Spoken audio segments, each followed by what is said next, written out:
Yo, if you're watching this, you probably shouldn't.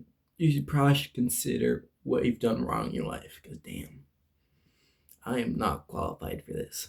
Anyways, I'm going at a very slow pace. I'm gonna try to speed it up, I guess. No, I won't, because I'm not doing this for you. I'm doing this for me. So by slowing it down, teaching things properly, I learn better. I always like to say, "Oh, you get it." When I don't get it, I'm just trying to say it so I don't have to explain it further. Anyways, page 34, right past this part, right here. Clarifying important macroeconomic concepts. Investment and capital are both terms that anyone who listens to the news or reads the newspaper frequently encounters.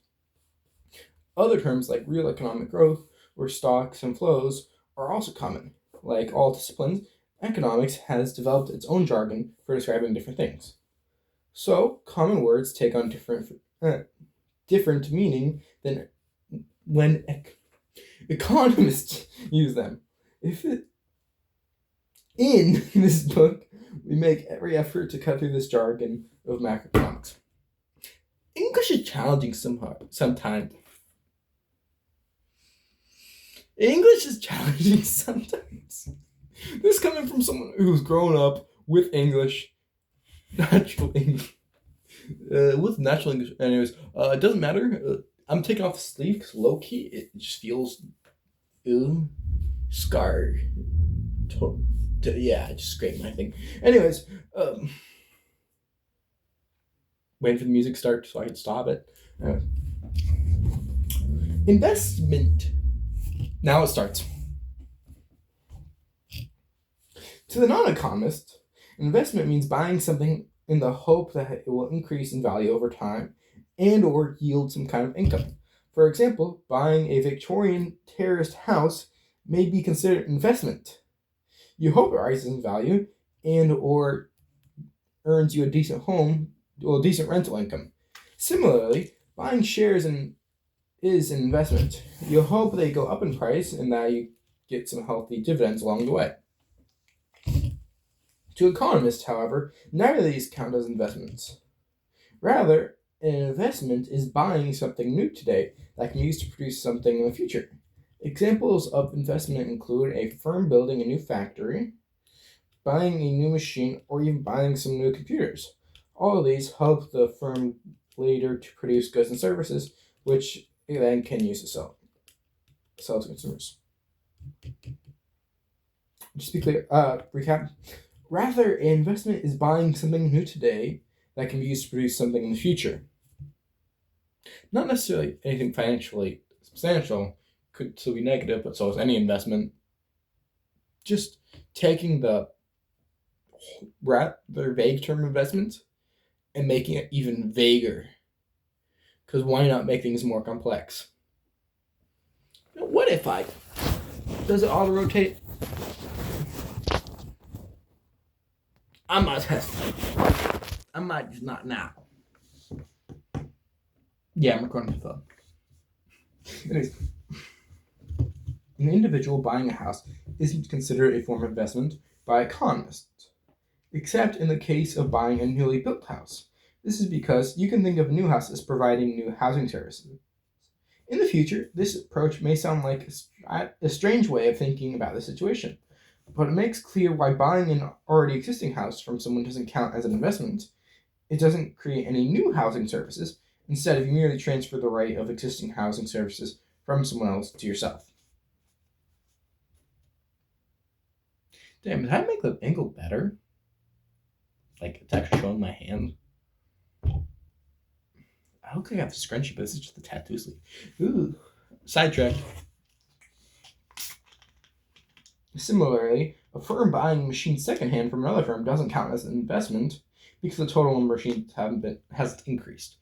I guess this is important for calculating stuff like gross domestic product, GDP, because you don't want to count the same thing 5 different times.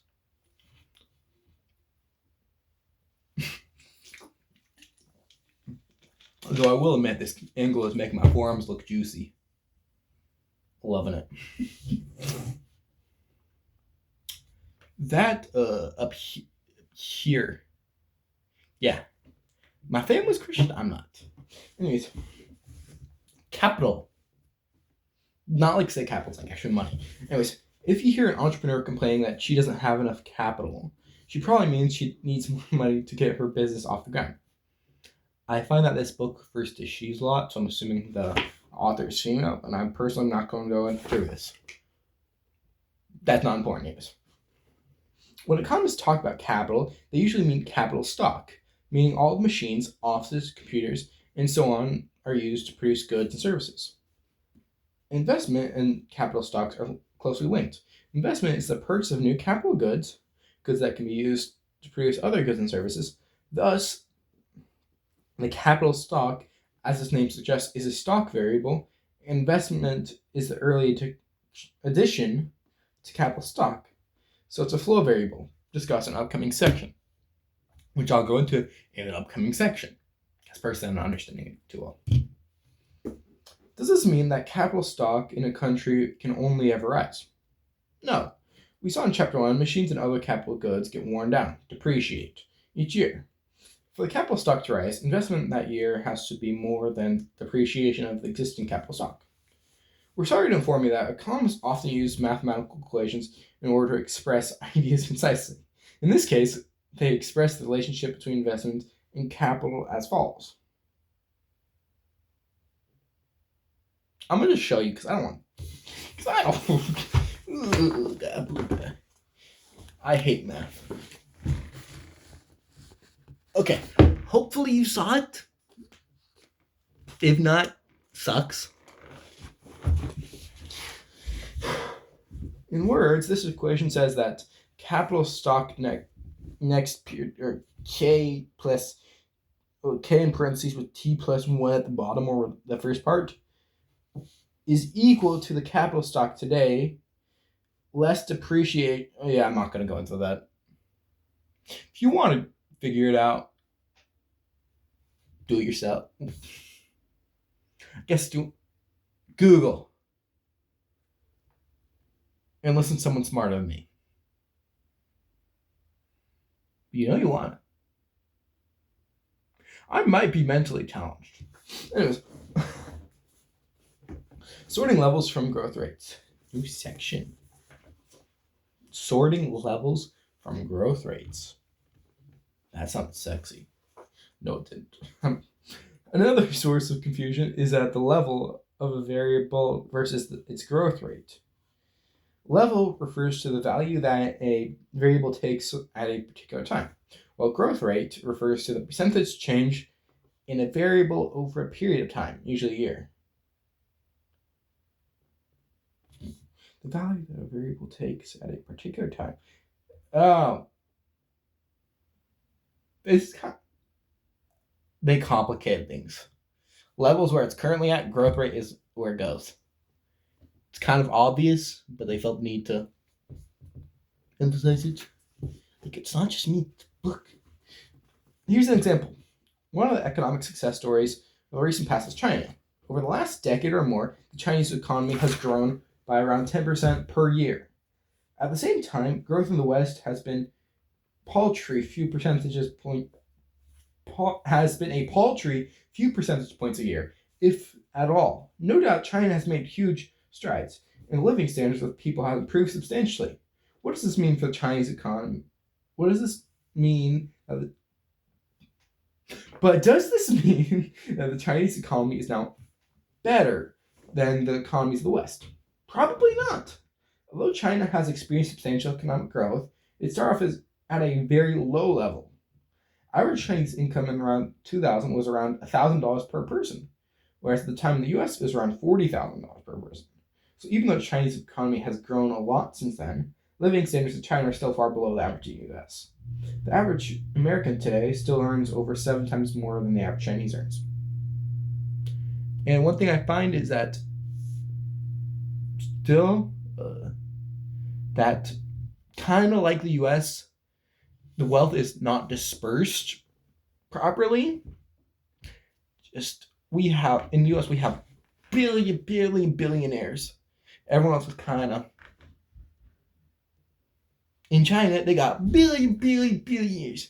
Everyone's not here; they're down here. I'm touching the table, so I can't go anymore. 10 minutes. Okay. The lesson is that although growth rates or variables are important, don't lose sight of the overall level of the variable. Here are some examples of variables that are levels. The amount of unemployment, the overall price level, the value of the stock index, and the average house price in Denver. The percentage change of these variables is growth rate. For example, a percentage change in the price level over the year is called the rate of inflation. So the growth rate is the price level.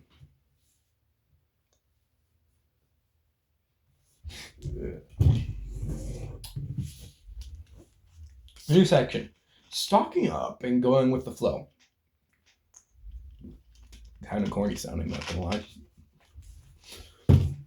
What makes someone rich? Earning a high salary, having a big house, socking away a lot of money in the bank, or something completely different such as having a loving family. Because of the ambiguity, economists don't really like using the word rich. Instead of, if someone has a large salary, economists say that they have a high income. If they have a lot of money in the bank or own a number of properties, they say they're wealthy. Income and wealth are related by different concepts. Income and wealth are related, but different concepts. Economists call income flow variable. A bit like how a shower sprays a certain amount of water every minute, income pays a certain amount of money over a certain period of time. You see income quoted as an hourly, daily, weekly, monthly, or annual rate. Investment is also a flow variable. It measures the rate at which we are buying and building new capital goods per year. Wealth, on the other hand, is a stock variable. A bit like how a bath has a certain amount of water in it at any point in time, your wealth is the total value of your assets, less total liabilities at any given time. Capital is another stock variable. In fact, economists usually refer to the capital stock when discussing the available supply of plants and equipment. I'm assuming it's not literally plants, it's probably like big nuclear power plants. Plants just being location. Equipment, obviously. I should probably add to my notes after I finish this section. Unlike income, when you're describing someone's wealth, you don't need to say over what period of time. So John may say his income is $65,000 per year, but for his wealth, he'd probably just say $100,000. Growth rate versus level correlates, but not the same. Okay. Of course, an intimate relationship exists between stocks and flows. Wealth is accumulation of a lifetime of income less expenditure. The capital stock is the accumulation of past investment flows less depreciation. Other examples of stock and flows include the following. A person's level of debt is a stock, whereas his borrowing from year to year is a flow. The total number of unemployed workers is a stock, whereas the weekly number of people finding and losing their jobs is the flow. The total number of houses in the U.S. is a stock, whereas the total number of new houses being built every year is a flow. Section over, so I'll get to my notes. Yeah, I'll do it now. So they're talking about levels and growth rates before, and now they're going to how it's basically just past, like now versus future. It'd be really issue if I was using these two fingers, but I'm not. Anyways, they're referring to flow and I forget the terminology, so I am going back and checking. Sue me, I guess. Okay, stock would be what we have at any point in time. Flow would be what we're getting. Stock is what we have at any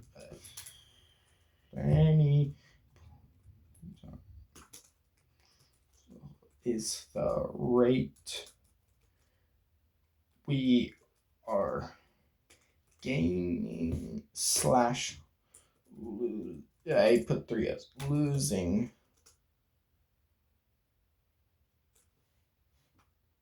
gaining slash losing. I'm not saying what because it's very vague. Before that was just terminology, so it's not really much to note about. Stuff you more remember rather than be technically could, but I'm too lazy. Proof. Because I don't know.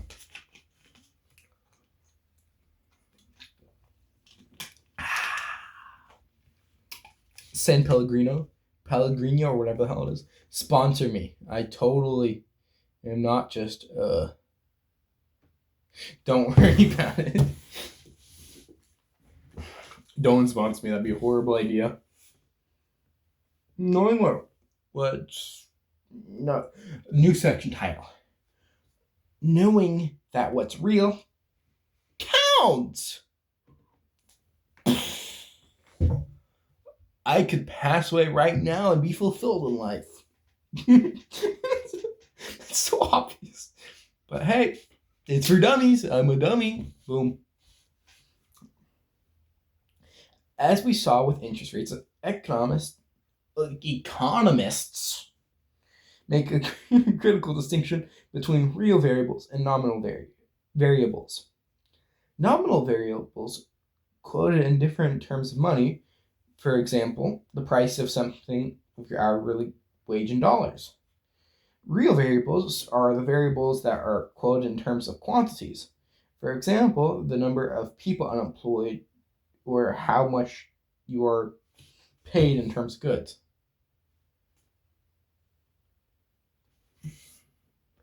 It just went from nominal and real being to entirely different things, like kind of closely related to like prices, inflation, to now nominal and real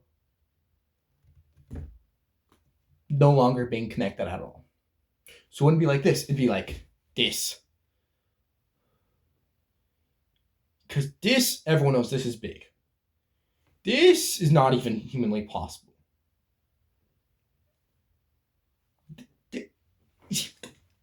This would, I would say, average. Okay, back to this.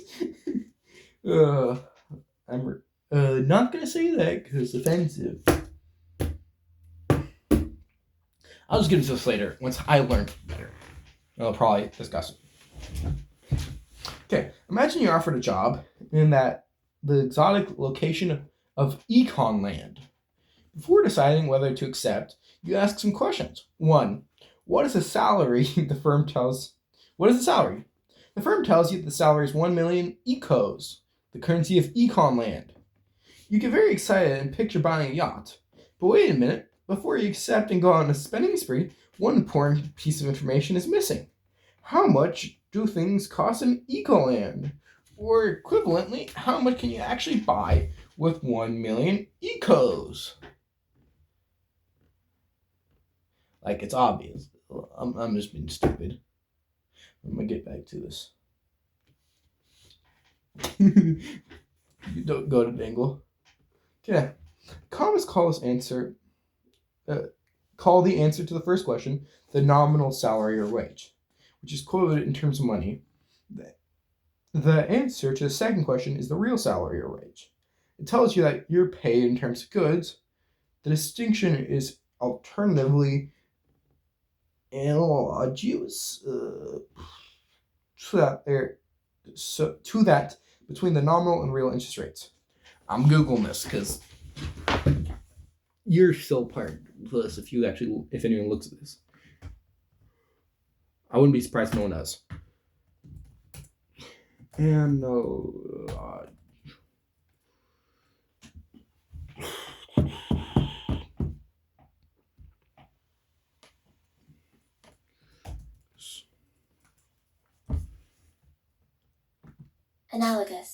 Analogous?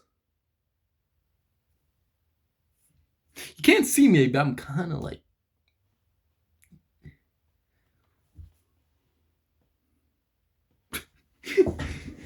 compared to certain respects, typically in a way that which makes clearer in the nature of things compared.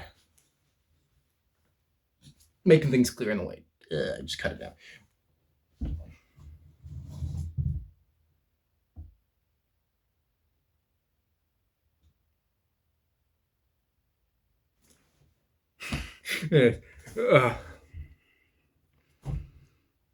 Yeah, back to the nominal and real. Nominal being the wage. What's the wage? Real being what can you do with that wage? This position is very different, but I'm still looking at the book. Obvious. Like, I can't see myself while looking at this. So I'm kind of guessing. Anyways, I've said anyways a lot.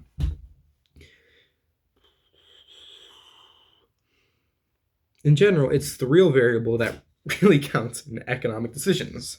They need an entire section to say what's real is what counts and what isn't real isn't. And I'm not even doing the section. Yeah, there's still another paragraph. Real GDP is often quoted in dollar terms. Thus, the 2015 real GDP of the US is quoted around 16.6 trillion. But the dollars is not currently 2015 dollars. These are dollars measured as they have been no inflation, as if there had been no inflation since 2009. It's 2009 dollars. Economists do this way because it's nicest to summarize all production in terms of single numbers, real GDP. And that requires a dollar measure, because the dollar value used for this purpose are corrected for any loss in value during inflation. Real GDP is often referred to as a constant dollar GDP. Nominal GDP is measured in current dollars for the US is roughly $18 trillion. So 18 trillion, 16 trillion. That's not a good sign if there's both a 16.6 trillion and 18 trillion are worth the same amount. Actually, it's probably right. I'm making a big deal out of it. Okay, into the note. Whoa.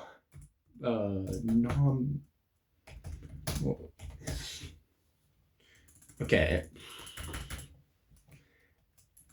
Example being nominal is wage. Real is what that wage can buy. I'm like scratching the side of my nose because it's like itchy. Weird. It's not going in, so it's not weird. It's weird because it's itchy on the side of my nose. It's about 5:45 and it's getting dark out. Damn.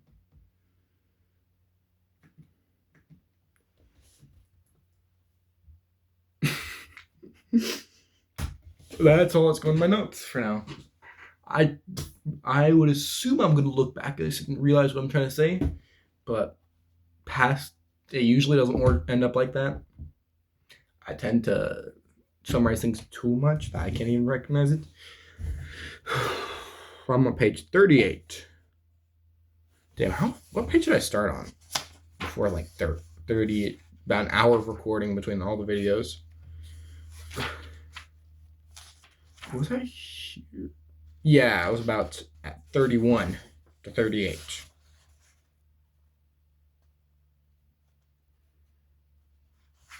In about an hour.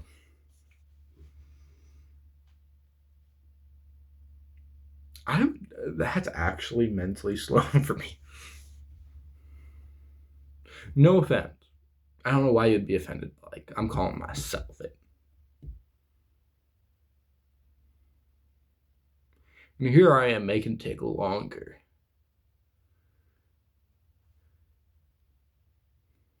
I'm gonna say it again. Anyways, discovering the 5 important terms, though knowing one is enough. Practice, well, that's the name of the section, I should say. Discovering 5 important terms, though knowing one is enough. I don't know why in the section title I'd have parentheses, but okay. Like all practices, economics has its own terminology. We aim to keep... wait, didn't I read this before? No, I did not. We aim to keep... jargon this book to an absolute minimum, but this section explains 5 essential terms that economists use all the time. When calculating the economy as a whole, all these measures are equal. GDP, gross domestic product, value of final goods and services an economy produces in 1 year. Final good or services is when directly provided at the end of the year. That's not at all what it said. I'm going to read what's in parentheses again. A final good or service when directly provided to the end user. It's kind of like what I was saying about you can't count the same thing 15 times with the houses. It's only counted once.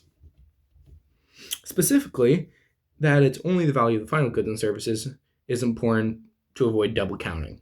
Or it could just shut up and let this explain itself. So if you own a coffee shop, every time you sell coffee for $3, that adds exactly $3 to GDP. The cost of the coffee beans and milk and so on is already included in that $3, so it can't be added against the GDP. Yeah. Second terminology, output. That's so... it's almost like I'm grabbing something and putting it out. Pause. Aggregate output of an economy is also a measure of the value of the goods and services produced by an economy in a year. So output is really just GDP in another name. Yeah, now that they say it, I put it. GDP, putting stuff out, like how much you're getting, you're selling stuff, so you're putting it out, output. I'm just trying to explain my messed up terminology, trying to act less dumb than I am. Production. The aggregate production economy is just the total value of everything produced by firms and the government in 1 year. Pretty clear. This means that the production is really just GDP or output in another name. Perhaps you're wondering why we say it's production, but by firms that yield private goods and services. But if you set up a market stall and sell handbags or some babysitting for a neighbor, economists bypass these questions by calling anyone or anything that provides a good or services traded in the marketplace as a firm.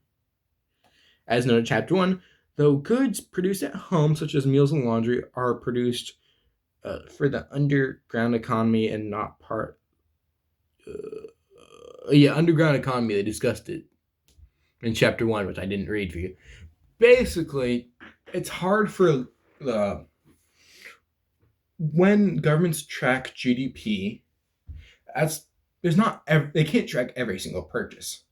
Oftentimes, things like drugs and illegal stuff, they can be massive things in the economy, but they're illegally purchased most often than not. So it can't actually be recorded.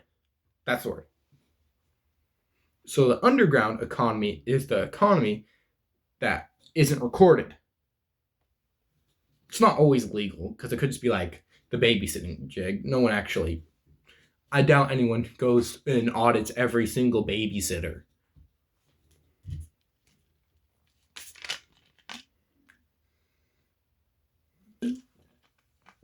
Damn, my ego's through the roof. I'm calling myself ugly, but damn, I love how I look.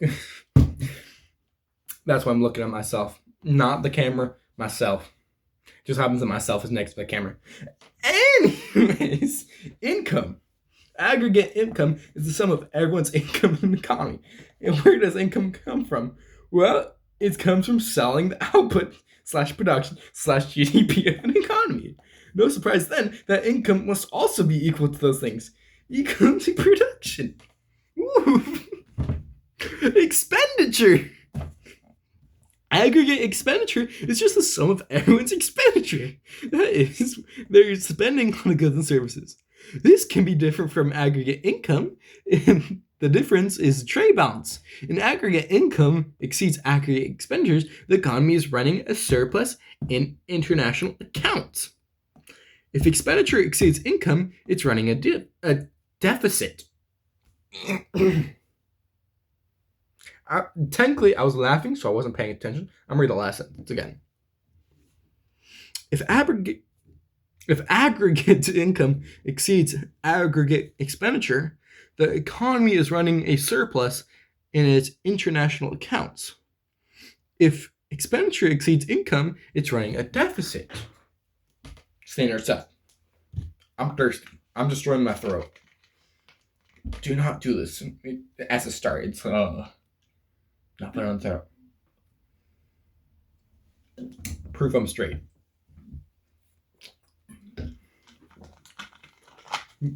Sorry, my friends tease me. Next section. Thinking like an economist. Learning to love modeling.